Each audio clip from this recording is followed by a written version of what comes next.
In Bremen, all children from first class onwards have been given an iPad. It didn't take long until the question arose.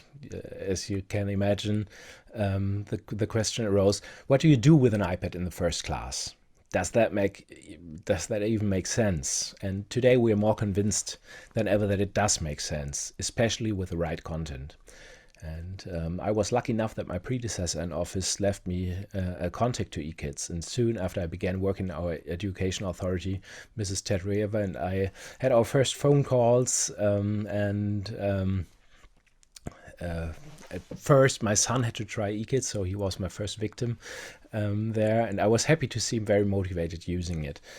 He really liked the app. And then we agreed, Ms. Tedreva and I, then we agreed on a pilot test, and we let schools try out eKidz. And during that pilot, the number of participating schools grew because word of the program had spread.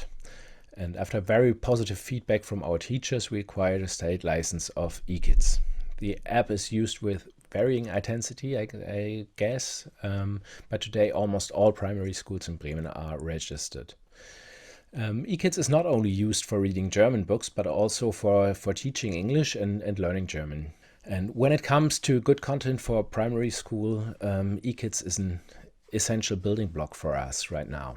It motivates children to read every day, and we all know how important that is. The texts are excellent, as two university professors confirmed to us. Being able to record yourself reading aloud without the stress of reading in front of the whole class makes a whole lot of difference, I think. And especially for those kids who find learning to read difficult. But with all the homework I told you about that Bremen has already successfully done, there's still one important task missing that is currently keeping me busy. We do not yet have sufficient funds to pay for apps like eKidz on a permanent basis. So far, this has only been possible through Corona special funds. And for digitization to succeed and for teachers to get involved with useful programs and apps like eKidz, it is not only important to have them, it is just as important to know that you will have them in the future. My work at the moment is to organize a sufficient amount of money in our budget to finance eKidz and the other apps and software on a permanent basis.